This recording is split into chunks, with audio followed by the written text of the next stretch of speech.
BBC Nepali सेवाको Facebook लाइभबाट नमस्कार। म हुँ फणीन्द्र दाहाल र म आज बीबीसी नेपाली सेवाका प्रमुख रविन्द्र मिश्रसँग यो फेसबुक लाइभमा कुरा गर्दैछु। बीबीसी नेपाली सेवामा 2 दशकभन्दा बढी समय बिताएका मिश्रले भोलिदेखि बीबीसी छाड्ने निर्णय गरेका छन्। आज एउटा विज्ञप्ति जारी गरेर उनले अब राजनीतिमा प्रवेश गर्ने बताएका छन्। यो फेसबुक लाइभमा मैले मिश्रको बीबीसी यात्रा र अनुभव अनि उनको भावी सोचका बारेमा कुराकानी गर्नेछु। तपाईहरूले पनि आफूलाई लागेका प्रश्न हाम्रो फेसबुक पेजमा सोध्नुहोला। म सकेसम्म तपाईहरूका प्रश्नहरू पनि समेट्नेछु। स्वागत छ रविन्द्रजी। धन्यवाद प्रवीणजी। बीबीसी नेपाली सेवामा आज तपाईँको अन्तिम दिन कस्तो महसुस गर्दै हुनुहुन्छ? बीबीसी नेपाली सेवामा कस्तो वातावरण थियो भन्ने कुरा तपाईहरू सबैलाई थाहा छ। यहाँ तपाईँ हुनुहुन्छ, अन्य साथीहरू पनि यही कोठामा हुनुहुन्छ। मैले 10 वर्ष म सम्पादक भएर काम गरेँ र बीबीसीमा मैले काम गरेको लगभग 22 वर्ष भयो। मैले साथीहरूलाई सानो एउटा इमेलमा मैले के लेखेँ भने, मलाई यो कार्यालय मन्दिर जस्तै महसुस भयो र यो म इमान्दारीपूर्वक भन्दैछु। म बिसन्चो भएको बेलामा पनि मैले अफिस आउँदाखेरि खुसी महसुस गरेँ र साँच्चीकै हामीले अहिले आएर मात्रै भनेको होइन, अरू बेला पनि कहिलेकाहीँ मैले उल्लेख गर्ने गरेको थिएँ। म अफिस आएर बिमारी निको भएका उदाहरणहरू छन्। यस्तो वातावरणभित्र बसेर जिन्दगीमा आफूले पढेको रुचाएको पेशा र त्यो सँगसँगै प्राप्त साँच्चीकै नेपालको परिप्रेक्ष्यमा राम्रो सरसुविधा सबै त्यागेर यो निलो पानीको ढुङ्गाबाट जानिकन फोहोर भनिएको अथवा फोहोर बनाइएको पानीको पोखरीमा हामफाल्न जाँदाखेरि अलिकति मनमा भय छ। तपाईहरूप्रतिको त्यो कुरामा म अहिले आउँछु। तपाईँ आजभन्दा 22 वर्ष अगाडि पहिलोचोटि लन्डनको कार्यालयमा जाँदाखेरि, बीबीसीमा काम गर्न जाँदाखेरि कस्तो अनुभूति गर्नुभएको थियो? त्यति बेला म पाकिस्तानमा पत्रकारितामा स्नातकोत्तर गरिरहेको थिएँ। मेरो साथीहरूले चाहिँ के भन्थे भने, यहाँ पढाइसकेपछि अमेरिका जान पाए खुब रमाइलो हुन्थ्यो भन्थे। मैले चाहिँ उनीहरूलाई के भन्थेँ भने, मलाई अमेरिका भन्दा किन बेलायत जाने रहर छ भन्थेँ। संयोग कस्तो पर्यो भने, म पाकिस्तानको त्यहाँको सबभन्दा ठुलो पत्रिकामा म काम गर्थेँ। बिहान विश्वविद्यालय जान्थेँ र दिउँसो चाहिँ म त्यहाँ काम गर्थेँ।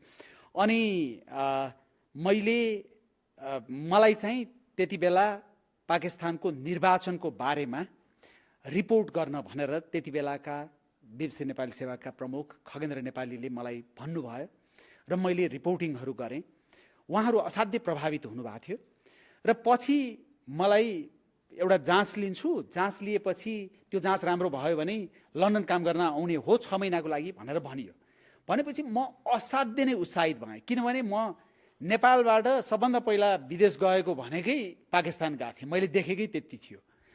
त्यस कारणले बेलायतमा त्यो पनि बीबीसीमा काम गर्न जान पाउँदाखेरि, त्यो पनि ठ्याक्कै पढाइ सकिने बित्तिकै जान पाउँदा म साह्रै नै उत्साहित भएको थिएँ, असाध्यै हर्षित भएको थिएँ। 22 वर्ष बीबीसीमा काम गर्दाको अनुभूति कस्तो रह्यो? अनुभूति हेर्नुहोस्, 22 वर्ष काम गर्दा पनि मलाई यो काम कहिल्यै बोरिङ लागेन, कहिल्यै यो कामबाट म दिक्क भइनँ। मलाई सधैँ त्यो ऊर्जा रहिरह्यो। म आफ्नो दृष्टिकोणबाट सधैँ रचनात्मक रहिरहेँ भन्ठान्छु, सृजनात्मक रहिरहेँ भन्ठान्छु। र मेरो सौभाग्य के हो भने, 22 वर्षमा मानवीय कमजोरीहरू हामी सबैमा छ। केही कमजोरीहरू कहिले कसैको प्रस्तुत भयो होला, तर समग्रमा भन्नुपर्दाखेरि म यति खुसीका साथ म यहाँबाट बिदा लिँदैछु कि त्यो साँच्चै भन्ने हो भने म शब्दमा व्यक्त गर्न सक्दिनँ। मेरो अनुभव असाध्यै नै राम्रो छ।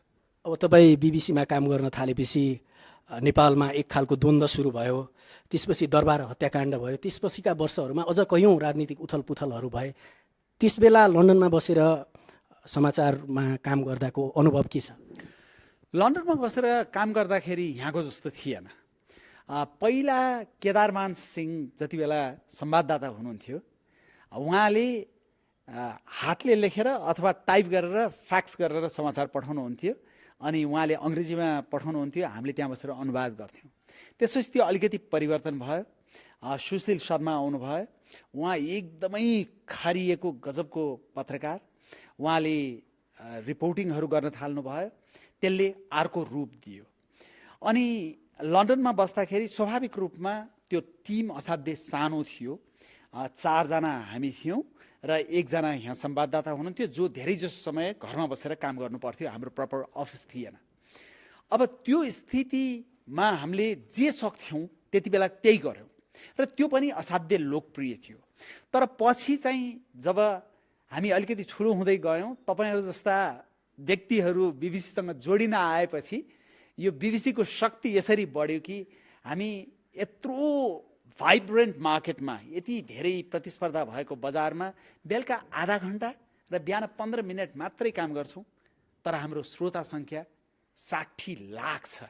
एकछिन म तपाईँलाई लन्डनकै पुरानै सम्झनामा डोर्याउन चाहन्छु। लन्डनमा हुँदा तपाईँले अङ्ग्रेजीको न्युज आवर र वर्ल्ड टुडे जस्तो कार्यक्रमहरूमा पनि काम गर्नुभयो। त्यति बेला कयौँ रातिसम्म काम गरेको अनुभवहरू हामीले यहाँ सुनाउनु भएको थियो। अलिकति हाम्रो दर्शकहरूलाई पनि सुनाइदिनुहोस् न त्यस बेलाको। यो म बिचमा नेपाली सर्भिसमा काम गर्दा गर्दै बिबिसी भित्रैकै प्रतिस्पर्धाबाट म बिबिसी विश्व सेवा पट्टि र बिबिसीका फ्ल्यागसिप प्रोग्राम्सहरू न्युज आवर, वर्ल्ड टुडे अनि बिबिसीको न्युज रुममा मैले काम गर्ने अवसर पाएँ। काम गर्ने अवसर मात्रै पाएको होइन, मैले त्यहाँ प्रपर काम गर्दै गएपछि, पहिला अट्याचमेन्ट भन्छ, अट्याचमेन्टमा 6 महिना गर्दै गएपछि मैले त्यहाँ जब नै पाएँ। र मलाई एउटा खुसी के लाग्छ भनेदेखि म अङ्ग्रेजी सेवामा गइसकेपछि धेरै मान्छेहरू नेपालीमा फर्किन चाहँदैनन्, तर म चाहिँ छोडेर फर्किएको हुँ। त्यो मलाई खुसी लाग्छ। र त्यहाँ चाहिँ काम गर्दाखेरि 4 in 4 out भन्थे। भनेको के भने हप्तामा 4 दिन तपाईँ 12 घन्टा काम गर्ने, अनि त्यो काम के हुन्थ्यो भने राति 8 बजे सुरु गरेपछि भोलिपल्ट बिहान 8 बजेसम्म, बिहान 5 बजेपछि झुप्प गरेर कामै गर्न नसक्ने स्थिति जस्तो पनि हुन्थ्यो। तर काम गर्दै गएपछि बानी पर्थ्यो। अनि गर्दा समाचार बिग्रिँदैन? बिग्रिन्थेन। त्यसरी त त्यो त कहिले पनि त्यो समस्या भएन। अनि 12 घन्टा काम गर्यो, 12 अनि 4 दिन छुट्टी। तर कस्तो भने अब 4 दिन राति सुत्यो अनि 4 दिन दिउँसो सुत्नुपर्ने, अनि अर्कोचोटि फेरि राति सुत्नुपर्ने गर्दाखेरि त्यो असाध्य त्यस्तो ढङ्गबाट मैले झन्डै 2.5 वर्ष बिताएँ। सन् 2006मा तपाईँ नेपाली सेवाको सम्पादक हुनुभयो। त्यसपछि बिबिसी नेपाली सेवालाई नेपालमा नै यसको कार्यालय स्थापना गर्ने निर्णय भयो। त्यो निर्णय केका लागि लिएको थियो? मेरो बिबिसी भित्र निरन्तरको एउटा आर्ग्युमेन्ट के थियो भने, कुनै बेला थियो जति बेला लन्डनबाट हामी बिबिसी लन्डनबाट बोलिरहेका छौँ भन्दा गजब सुनिन्थ्यो। तर नेपालमा लोकतन्त्र प्रजातन्त्र आइसकेपछि र नेपालको पत्रकारिता यति दरिलो भएर अगाडि बढिसकेपछि, यस्ता राम्रा पत्रकार छन्, यति राम्रो भइसकेपछि मेरो तर्क के थियो भने काठमाडौँको गल्लीको कथा काठमाडौँबाटै भन्नुपर्छ, काठमाडौँको गल्लीको कथा लन्डनको गल्लीबाट भन्ने होइन भन्ने मेरो तर्क थियो। तर त्यहाँ के थियो भने हामी बिबिसी भित्रको एउटा सानो शाखा थियौँ त्यति बेला। सानो शाखालाई चाहिँ होइन कहाँ त्यसरी क्षेत्रमा त्यसरी रिजनमा लानु हुँदैन भन्ने तर्क थियो। र मेरो पहिलाको रिजनल हेड बेहरुज अफगा भन्ने हुनुहुन्छ, उहाँलाई म अहिले सम्झिरहेको छु। उहाँलाई मैले धेरै तर्क गरेँ, हेर्नुहोस् काठमाडौँबाट भनौँ न, काठमाडौँको पत्रकारिता नेपालको पत्रकारिता नेपालबाट गरौँ अनि सशक्त हुन्छ भनेपछि त्यो सानो शाखाहरूलाई त्यति सार्ने त्यति बेलाको रणनीति नभए पनि कन्भिन्स भएर उहाँले सार्नुभयो। सारेपछि त हामी त धेरै ठुलो भयौँ, श्रोता सङ्ख्या नै धेरै ठुलो भयौँ, हामी पनि धेरै ठुलो भयौँ। त्यसो हुनाले त्यसको परिणाम असाध्यै राम्रो भयो। तपाईँहरू बिबिसी नेपाली सेवाका प्रमुख रविन्द्र मिश्रसँगको फेसबुक लाइभ हेरिरहनु भएको छ। रविन्द्र मिश्रको पत्रकारिता अनुभवबारे तपाईँहरूका केही प्रश्नहरू छन् भने कृपया हाम्रो फेसबुकमा कमेन्ट गर्नुहोला, हामी त्यसलाई समेट्नेछौँ। अनि जुन काठमाडौँ आएर अब यहाँ 1 दशक जति भयो, यहाँ बसेर नेतृत्व सम्हाल्दा तपाईँको अनुभव के रह्यो?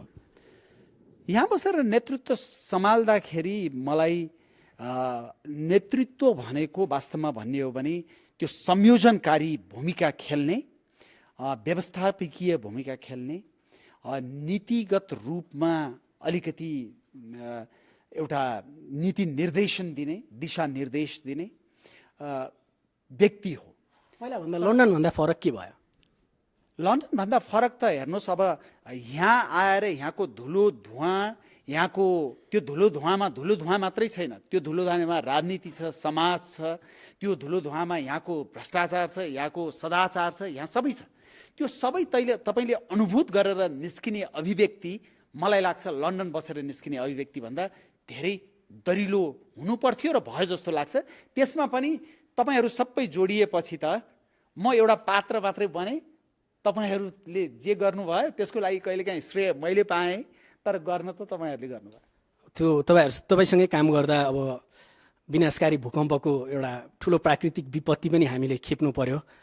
त्यो बेला म त एकदम धेरै आत्तिएको थिएँ। त्यति बेला सम्पादकीय नेतृत्व गर्दा तपाईँलाई कस्तो चुनौती सामना गर्नुभयो तपाईँले? त्यति बेला एउटा सबभन्दा ठुलो चुनौती भनेको हामी सबैले काम गरेर कुनै पनि हालतमा बेलुका आधा घन्टाको कार्यक्रम हामीले प्रसारण गर्नु पर्थ्यो। त्यसमा म पनि असाध्यै नै तपाईँ जस्तै आत्तिएको थिएँ, म पनि डराएको थिएँ, नेपालका धेरै मान्छेहरू डराएका थिए। तर परिस्थिति यस्तो थियो कि मनको डरलाई मनमै थिचेर राख्नु पर्थ्यो, किनभने म डराउन थालेँ भने तपाईँहरूको डर झन् धेरै बढ्थ्यो। त्यसो हुनाले मलाई के लाग्छ भने हामी सबैले त्यो बेलामा डरलाई धेरै हदसम्म थिच्यौँ र त्यस्तो परिस्थितिमा पनि हामी स्टुडियोमा गएर काम गऱ्यौँ। र हामीले त्यति बेला गरेको एउटा काम के हो भने बीबीसी जस्ता ठुला संस्थाहरू संसारभरि हेल्थ एन्ड सेक्युरिटीको मामिलामा असाध्य नै बढी ध्यान दिन्छन् र हामीलाई निर्देशन तिमीहरू कुनै पनि हालतमा तिमीहरूको कार्यालयभित्र प्रवेश नगर भन्ने निर्देशन थियो। तर हामीले सामूहिक बैठक गऱ्यौँ र हामीले लन्डनमा हाम्रो माथिका व्यवस्थापकहरूलाई के भन्यौँ भने हामी तपाईँहरूले दिएको आदेशको अवज्ञा गर्दैछौँ, किनभने हामी कार्यालयभित्र प्रवेश गरेनौँ भने भरे बेलुकाको कार्यक्रम प्रसारण हुँदैन भनेर हामीले जानकारी दिएर अवज्ञा गरेर कार्यक्रम प्रसारण गरेको हो त्यो बेलामा। अब एउटा श्रोताको प्रश्न लिन्छु। ईश्वर कुइकेलले सोधेका छन्, तपाईँले कहिल्यै कसैको दबाबमा समाचार सम्प्रेषण गर्नु पर्यो कि परेन? पटक्कै परेन। एउटा मान्छेहरूले कहिलेकाहीँ के सोध्छन् भने बीबीसी भनेपछि अनि ब्रिटिस सरकारले पैसा दिएर चलाएको संस्था भन्छन्। त्यो ब्रिटिस सरकारले पैसा दिएर पहिला अहिले त त्यो पनि होइन चलाएको संस्था भए पनि बीबीसीको स्वतन्त्रतामाथि अलिकति मात्रै प्रहार हुन थाल्यो भने ब्रिटेनका मूलधारका पत्र पत्रिकाहरूले सरकारमाथि यसरी प्रहार गर्थे। तर तपाईँलाई सम्पादकको रूपमा दबाब त आयो होला नि? कहिले पनि आएन। म गर्वका साथ भन्न सक्छु त्यो दबाब मैले 22 वर्ष काम गर्दाखेरि बीबीसीमा कहिले पनि महसुस गर्नु परेन। कसैले एक कल फोन पनि गरेनन् यस्तो छापिदिनु पर्यो यो भएन? बाहिरबाट भन्नुभयो, बाहिरबाट त अब त्यो त कहिलेकाहीँ यसो गरिदिनु पर्यो, तपाईँहरूले हामीलाई ठाउँ दिनु भएन, हाम्रो पनि गरिदिनु पर्यो भनिहाल्छन् नि। मैले त बीबीसी भित्रको सोध्नु भएको हो कि भनेर भनेको। बाहिरबाट आएको दबाबहरू कुनै उल्लेखनीय सम्झिन लायक छन्? बाहिरबाट आएको दबाबमा उल्लेखनीय भन्दा पनि अब कोही मान्छेहरू गरिदिएन भनेर रिसाएका उदाहरणहरू छन्, तर त्यो अब एकदम मनमा गड्ने नै गरेर कोही रिसाएको मलाई थाहा छैन। अनि अर्का श्रोता पुष्पा थपलियाले प्रश्न सोधेकी छन्, काम गर्दा नरमाइलो लागेको र रमाइलो लागेको कुनै क्षणहरू बताइदिनुहोस् न, ताकि हामी जस्ता पत्रकारिता सुरु गरेका मानिसलाई निराश हुँदा केही हौसला मिलोस्। निराश हुँदै नहुनुहोस्। संसारको नियमै के हो भने 12 घण्टा उज्यालो भयो भने 12 घण्टा अँध्यारो हुन्छ। तपाईँ काम गर्नुहोस् या जिन्दगीमा केही पनि नगरी बस्नुहोस्, तपाईँको जिन्दगीमा नि 12 घण्टा उज्यालो 12 घण्टा अँध्यारो हुन्छ। समाचार कक्षमा रिल्याक्स गर्नुहोस्। निराशाको समय पनि हुन्छ, एकदम उत्साहको समय पनि हुन्छ। मान्छेले निराशाको घडीमा आफ्नो धैर्यलाई कायम राख्न सक्यो भने त्यही मान्छेले मात्रै हो प्रगति गर्ने। अब एकैछिन म तपाईँको अन्तर्वार्ताहरूको विषयमा चर्चा गर्न चाहन्छु। हाम्रा कार्यक्रमहरूमा ती एकदमै लोकप्रिय थिए। अन्तर्वार्ता लिँदाका रोचक अनुभवहरू सुनाउनुहोस् न एक दुईवटा। अन्तर्वार्ता लिँदाका रोचक अनुभवहरू त वास्तवमा भन्ने पनि धेरै नै छन्। अब केही रोचक अनुभवहरू तपाईँले भन्दाखेरि जस्तो एउटा रोचक अनुभव चाहिँ के हो भने भूतपूर्व प्रधानमन्त्री स्वर्गीय गिरिजाप्रसाद कोइरालासँग अन्तर्वार्ता गर्दाखेरि तपाईँले कहिलेकाहीँ अन्तर्वार्ता लिँदा त्यो व्यक्तिको चरित्र कस्तो छ भनेर बुझेर अन्तर्वार्ता गर्नुपर्छ। कसैलाई तपाईँले सुरुमै कडा प्रश्न प्रहार गर्दा पनि केही फरक पर्दैन, कसैलाई सुरुमै कडा प्रश्न प्रहार गर्यो भने उनीहरू विचलित हुन्छन्, बिच्किन्छन्। अनि गिरिजाप्रसाद कोइरालालाई चाहिँ अलिकति तताउँदै लानुपर्ने खालको मान्छे हुनुहुन्थ्यो। अनि मैले प्रश्न सोध्दै गएँ, अनि पछि अलिक कडा प्रश्न सोध्न थालेपछि उहाँले ल भइगयो अब पुग्यो भयो भन्न थाल्नुभयो। अनि मैले अझै प्रश्न सोध्दै थिएँ, होइन भयो भयो भयो भने ट्याप्प फोन राखिदिनु भयो। अनि मैले अन्तर्वार्ता बजाइसकेपछि मैले यो प्रश्न सोध्न लागेको थिएँ, तर कोइरालाजीले चाहिँ यसरी फोन राखिदिनु भयो भनेर भने। त्यसै गरी अब यो डाक्टर तुलसी गिरीसँग गरेको अन्तर्वार्ता पनि मेरो मनमा सधैँ रहेको मध्येको हो एउटा। यो सबै जनआन्दोलनको त्यो समयको आसपास भएको होइन? तुलसी गिरी चाहिँ पूर्व राजा ज्ञानेन्द्रको शासनकालको कुरा हो। उनले अन्तर्वार्ता दिँदैन थिए। उनले एकचोटि अन्तर्वार्ता दिन राजी भए। मैले सयौँ हजारौँ अन्तर्वार्ताहरू लिएँ, तर उनी जस्तो अन्तर्वार्ता दिन जान्ने राजनीतिज्ञ चाहिँ मैले अर्को भेटेको छैन। के कारणले त्यसो भन्नु? उनको तर्कमा यति दम छ र उनको चाहिँ अन्तर्वार्ताकारलाई आछु पार्ने क्षमता छ उनीमा। त्यस कारणले गर्दाखेरि त्यस्तो किसिमको क्षमता चाहिँ हाम्रा धेरै अन्तर्वार्ता दिने व्यक्तिहरूमा कम छ। उनीको त्यो तर्कको दम, उनको बोल्ने क्षमता र अन्तर्वार्ता दिने व्यक्तिलाई चाहिँ त्यस्तै मान्छे हो भने उनले नर्भस बनाइदिन्छन्, त्यस्तो किसिमको। तपाईँले धेरै सामाजिक विषयहरूमा पनि अन्तर्वार्ता लिनुभयो। आफूलाई सम्झदा एकदमै मन परेको अन्तर्वार्ता कुन छ? सामाजिक विषयहरूमा लिएका अन्तर्वार्ताहरू मलाई तपाईँको जस्तो भन्नुहोस् न, हेटौँडामा मानव सेवा आश्रम छ, त्यो आश्रम चलाउने रामजी अधिकारी भन्ने हुनुहुन्छ। उहाँको अन्तर्वार्ता मैले लिँदाखेरि उहाँले जे भन्नुभयो, उहाँले जे काम गरिराख्नु भएको छ, 45 जना, त्यति बेला 45 जना मानसिक सन्तुलन गुमाएका व्यक्तिहरू हेरेर बस्नु भएको छ।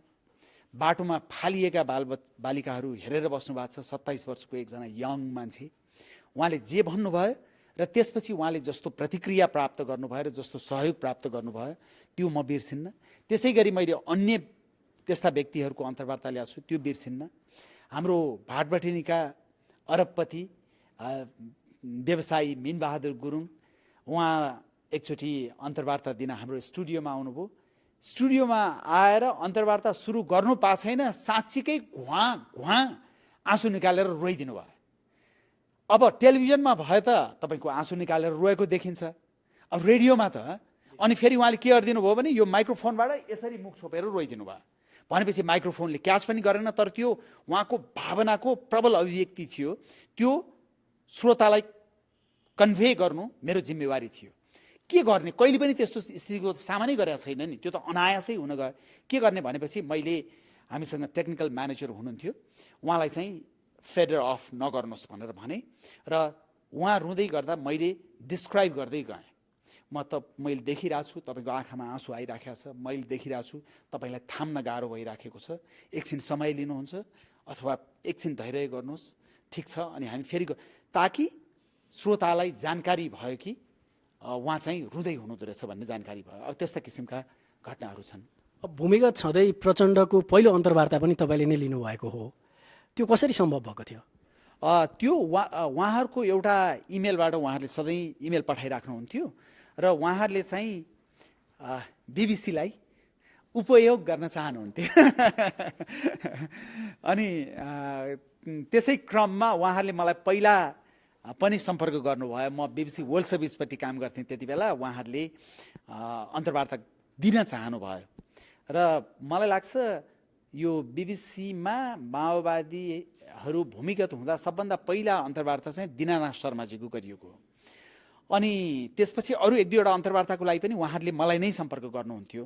त्यही सम्पर्क गर्ने क्रममा मैले उहाँहरूलाई प्रचण्डजीको अन्तर्वार्ता किन नगर्ने भनेर मैले अनुरोध गरेर पठाएँ र उहाँहरूले पछि मलाई जवाफ पठाउनु भयो। प्रचण्डको 25 वर्षको भूमिगत जीवनमा उहाँले आजसम्म एउटा पनि श्रव्य अन्तर्वार्ता दिनुभएको छैन, यो चाहिँ पहिलो अन्तर्वार्ता हो तपाईँलाई दिन लागेको भनेर उहाँहरूले सहमति जनाउनु भयो र मैले अन्तर्वार्ता गरेँ। तपाईँले प्राय जसो राजनीतिक व्यक्तित्वहरूको अन्तर्वार्ता लिनुभएको छ। तत्कालिक अवस्थामा राजा ज्ञानेन्द्र वा उनी गणतन्त्र आइसकेपछि पूर्व राजा भए, उनको अन्तर्वार्ता लिने कहिले प्रयास गर्नुभयो? यो प्रश्न तपाईँले सोधिदिनु भयो, मलाई असाध्यै खुसी लाग्यो। किनभने धेरै श्रोताले, धेरै शुभेच्छुकले पूर्व राजा ज्ञानेन्द्रको अन्तर्वार्ता किन नलेको भनेर मलाई प्रश्न गर्ने गरेका छन्। पूर्व राजा हुँदै मैले 2 चोटि भेटेँ उनलाई र 2 नै चोटि इमान्दारीपूर्वक भन्नु पर्दाखेरि उनले तपाईँलाई म अन्तर्वार्ता दिन्छु भनेकै हो, एकदम प्रष्टसँग भनेकै हो, तर उनले कहिले पनि त्यो बाछा पुरा गरेनन्।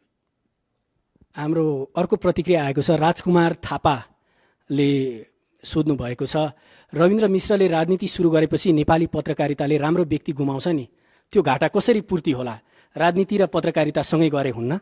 उहाँको जिज्ञासा छ।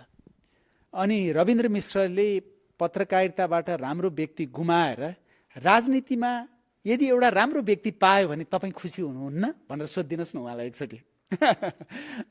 एउटा कुरा त्यो। दोस्रो कुरा, पत्रकारिता र राजनीति सँगसँगै जान सक्दैन, होइन? तपाईँको आस्था हुनसक्छ, तपाईँका आफ्ना दृष्टिकोणहरू हुनसक्छ, तपाईँ राजनीतिक बहसमा सामेल हुन सक्नुहुन्छ, तर पत्रकार हुने हो भने तपाईँ जब न्युज रुममा प्रवेश गर्नुहुन्छ तपाईँले बोकेको राजनीतिक झोलालाई तपाईँले ढोका बाहिर राख्नै पर्छ र न्युज रुमको काम सकेपछि घर जाँदा तपाईँ फेरि राजनीतिक झोला बोकेर जानुहोस्, फरक पर्दैन।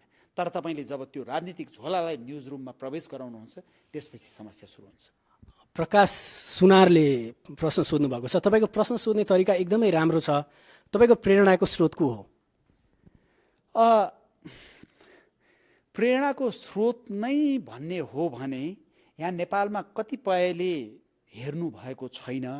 उहाँ चाहिँ बेलायतमा जेरेमी प्याक्समन भन्ने एकजना बिबिसीकै पत्रकार छन्, साह्रै नै लोकप्रिय र अन्तर्वार्ताकै लागि लोकप्रिय। अनि उनले न्युज नाइट भन्ने कार्यक्रम चलाउँथे। उनको चाहिँ मेरो मस्तिष्कमा एकदमै छाप परेको छ। तर प्रेरणा भन्ने कुरा के हो भने तपाईँको समष्टिगत रूपमा प्राप्त हुने कुरा हो। कयौँ कुरा म तपाईँबाट प्रेरित हुन्छु, कयौँ कुरा अर्को साथीबाट प्रेरित हुन्छु। त्यस कारणले प्रेरणा भन्ने कुरा कहिलेकाहीँ एकैजना व्यक्तिबाट मात्र प्राप्त हुँदैन। अब अर्को प्रसङ्गमा जान्छु। समाजसेवामा पनि तपाईँको आफ्नै खालको अलग्गै पहिचान छ। पत्रकारिता र समाजसेवा यो दुईटालाई कसरी सँगै लानुभयो? मेरो त एउटा भनाइ के हो भने पत्रकारिताको मूल धर्म, कोर भ्यालु के हो भनेर तपाईँले संसारका कुनै पनि प्राज्ञलाई सोध्नुहोस् अथवा कुनै पनि पत्रकारिताको अभ्यासकर्तालाई सोध्नुहोस्, उसले के भन्छ भने इट्स पब्लिक सर्भिस, जनहित हो भन्छ। त्यसो हुनाले पत्रकारिताको कोर भ्यालु नै जनहित हो, त्यो परोपकारै हो, त्यो समाज सेवा नै हो। तर संसारभरि नै मैले यो पछिल्लो चरणमा त्यसै भएर परोपकारी पत्रकारिता भन्ने शब्दावली प्रयोग गर्ने गरेको छु। शब्दावलीको लागि चाहिँ कहाँबाट प्रेरणा पाउनुभयो? त्यो मैले आफै क्वाइन गरेको शब्दावली हो। किनभने मलाई के लाग्यो भनेदेखि हामी जे विषयलाई कोर भ्यालु भनेर भन्छौँ त्यसलाई चाहिँ पत्रकारिता, संसारभरि भएको पत्रकारिताको अभ्यासले, म आफू पनि पत्रकारितामा स्नातकोत्तर गरेको व्यक्ति, मैले जे जति सैद्धान्तिक रूपमा जाने र व्यवहारिक रूपमा जाने त्यसले मलाई के ज्ञान दियो भनेदेखि हामीले संसारभरि गर्ने पत्रकारिताले वास्तवमा पत्रकारिताको कोर भ्यालु, मूल धर्मलाई साँच्चीकै राम्रोसँग सम्बोधन गर्न सकेको छैन भन्ने लाग्यो मलाई। यसको अर्थ राजनीतिक पत्रकारिता गर्नु हुँदैन भनेको होइन। राजनीति, मूलनीति त्यो त पत्रकारिताको केन्द्रमा बस्छ। तर मनोरञ्जन पत्रकारिता हुने, अपराध पत्रकारिता हुने, विज्ञानको पत्रकारिता हुने, वातावरणको पत्रकारिता हुने, खेलकुद पत्रकारिता हुने, तर परोपकारी पत्रकारिता नहुने, यो समाजमा पत्रकारिताले नकारात्मकताको दिनदिनै समाचारहरू सङ्कलन गर्दा गर्दा यो समाजको अर्को लेयर छ जहाँ साँच्चीकै प्रेरणादायी कामहरू भइराखेको छन्। तपाईँले प्रेरणाको कुरा गर्नुभयो भने पो सकारात्मकताले सकारात्मक तरङ्ग फैलाउँछ अनि पत्रकारिताको धर्मलाई अझ बल पुग्छ। तर हामीले त्यो सकारात्मक तरङ्ग फैलाउने अवयवहरूलाई पत्रकारितामा धेरै समेटेनौँ भन्ने मेरो भनाइ हो। कसरी समेट्ने त्यसलाई?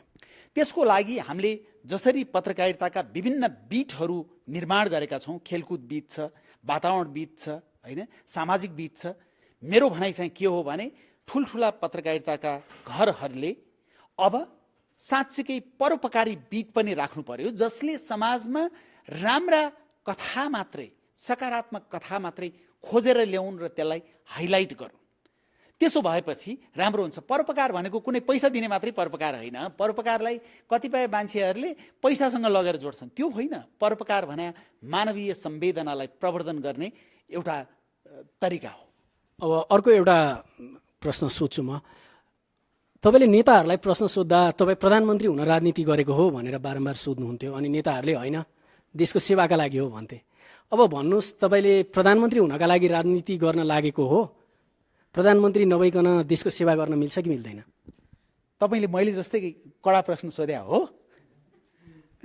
होइन, यो एउटा प्रतिनिधि प्रश्न हो तपाईँले गर्ने प्रश्नहरूको।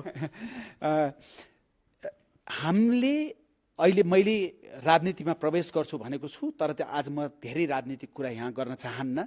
तर यो देशको राजनीतिको चरित्र र यो देशको विकासको गति दुवै परिवर्तन गर्ने भनेरै यो राजनीति गर्न लागेको हो। त्यसै गरी हामीलाई थाहा छ धेरै आजका नेताहरू त्यसै गरी आएका हुन्, तर तिनीहरूले राजनीतिलाई संस्थागत सुसंस्कृत बनाउनको लागि जुन पद्धति र पारदर्शितालाई अङ्गीकार गर्नुपर्थ्यो, जुन इमानलाई अङ्गीकार गर्नुपर्थ्यो, जुन उत्कृष्टता अर्थात् मेरिटोक्रेसीलाई प्रवर्धन गर्नुपर्थ्यो त्यो गरेनन्। तर हामी पद्धति, पारदर्शिता, इमान्दारी र उत्कृष्टताको चार खम्बामा राजनीतिक दल निर्माण गर्छौँ र त्यसले यो देशको राजनीतिको चरित्र र यो देशको विकासको चरित्र दुवैलाई परिवर्तन गर्नुपर्छ भन्ने हाम्रो विश्वास हो। र हामीलाई त्यो भावना बोकेका यो देशमा दशौं लाख मान्छेहरू छन्, उनीहरूले साथ दिन्छन् भन्ने अपेक्षा हो। दिएनन् भने भन्नुपर्ने हुन्छ कि तपाईँहरूले त्यत्तिकै बसेर गाली मात्रै गरिराख्नु भएको रहेछ, यदि हामी गर्छौँ भनेर आउँदाखेरि हामीलाई पनि दिनु भएन भने फेरि ठिक छ, आफ्ना छोरानातिको लागि यही धुलो धुवाँ सहेर छोरानाति हुर्काउन तयार हुनुहोस् भन्नुपर्ने हुन्छ। तपाईँ बीबीसी नेपाली सेवाको फेसबुक लाइभ हेरिरहनु भएको छ। रविन्द्र मिश्रको पत्रकारिताको अनुभवबारे तपाईँका केही प्रश्नहरू छन् भने कृपया सोध्नुहोला। अनिस्मा बस्नेतको एउटा प्रश्न छ। प्राय जस्तो जुनसुकै विषयमा जोसुकैलाई नकारात्मक कोणबाट प्रश्न सोधेर घाँटी अठ्याउन माहिर बीबीसी नेपाली सेवाका प्रमुख रविन्द्र मिश्रलाई प्रश्न भनेर उहाँले लेख्नु भएको छ। समाज सेवाको नाममा एक किसिमको इमोसनल ब्ल्याकमेल गरेर जम्मा गरेको करोडौँ रुपियाँ के कस्तो अवस्थामा कहाँ छ? के अरूको पैसाले 5-7वटा स्कुल भवन बनाउँदैमा राजनीति सफा गर्छु भन्ने तपाईँलाई हामीले विश्वास गर्ने आधार के? अनिस्माजी पनि तपाईँ जस्तै हुनुहुँदो रहेछ, बुझ्नुभयो? अलिक कडा प्रश्न सोध्ने। उहाँले समाज सेवाको नाममा इमोसनल ब्ल्याकमेल भन्नुभयो नि, त्यो इमोसनल ब्ल्याकमेल भन्ने शब्द चाहिँ सम्भवतः प्रयोग गर्नु हुँदैन होला, किनभने संसारभरि सामाजिक काम, च्यारिटेबल काम, फिलान्थ्रोपिक काम गर्ने भनेको सबैतिरबाट पैसा सङ्कलन गरेरै हो। एकदम सम्पन्न अरबपतिहरूले चाहिँ कहिलेकाहीँ आफ्नै ट्रस्ट खोलेर गर्छन्, नत्र तपाईँले अक्सफाम भन्नुहोस्, एक्सन एड भन्नुहोस्, रेड क्रस भन्नुहोस्, संसारका जति पनि परोपकारी संस्थाको नाम लिनुहुन्छ, उनीहरूले काम गर्ने भनेको अन्य अरूहरूबाट सहयोग लिएरै हो। हामीले पनि त्यसै गऱ्यौँ। तर साथसाथै हामीले अरूबाट मात्रै लिएनौँ, व्यक्तिगत रूपमा आफूले पनि गऱ्यौँ। मैले पनि अब यो आफ्नो बारेमा कुरा गर्ने ठाउँ होइन, तर कमसेकम कति चाहिँ म भन्न सक्छु भने मेरो किताबको सबै रोयल्टी मैले अरूको लागि दिन्छु, हेल्प नेपालको लागि होइन, हेल्प नेपाल नेटवर्कमा आबद्ध भएको संस्थालाई होइन। मेरो नियमित आम्दानीको निश्चित प्रतिशत म अरूको लागि खर्च गर्छु, आफू पनि गर्छौँ। त्यसो हुनाले यो इमोसनल ब्ल्याकमेल होइन एउटा कुरा। र हामीले 5-7वटा स्कुल मात्रै बनाए होइन। अनिस्माजीले के बुझ्नु पर्यो भने 5-7वटाको त कुरै छोडिदिनुहोस्, एउटा स्कुल बनाउनु भयो भने पनि धेरै विद्यार्थीको तपाईँले हित गर्नुहुन्छ। हामीले त 40वटा पुस्तकालय बनाएको छौँ, 40वटा क्लासरुम बनाएको छौँ, धुलीखेलमा हामीले तपाईँको बाल आश्रय चलाएको छौँ, अग्नि पीडित, बाढी पीडित, शीतलहर पीडितहरूलाई तराईमा कैयौँ सहयोग गरेका छौँ। भूकम्पपछि हामीलाई सहयोग गरे, हामीले प्रशस्त सहयोग गऱ्यौँ। अहिले हामीले 2टा नमुना स्कुल बनाउने भनेर 1-1.5 महिना अगाडि मात्रै हरिवंश र मदन कृष्णजीको हातबाट 40-40 लाख रुपियाँ 2टा स्कुललाई दियौँ।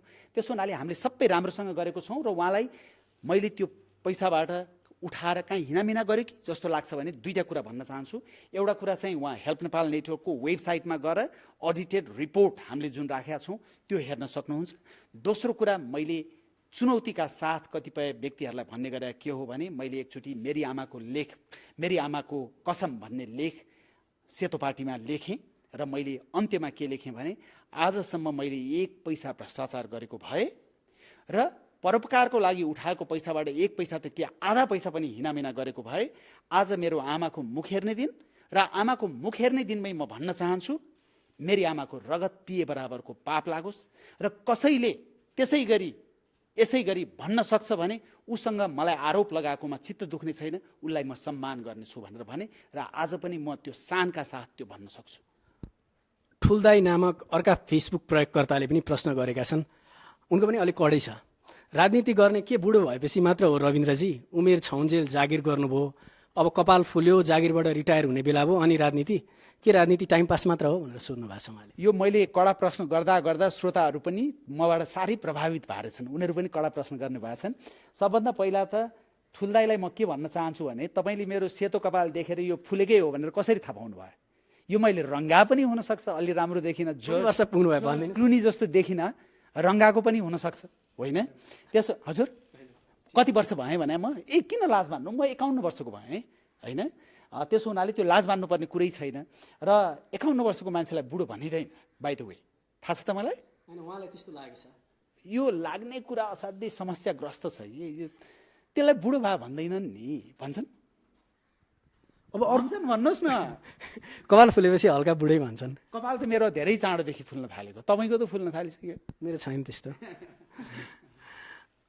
अनि अर्को दीपक लकाईले सोधेका छन्, पत्रकार भनेको पार्टीमा लाग्नु हुँदैन, तर नेपालका धेरै पत्रकारहरू पार्टीमै आबद्ध छन्, यसको बारेमा केही बोलिदिनुहोस् न भन्नुभएको छ।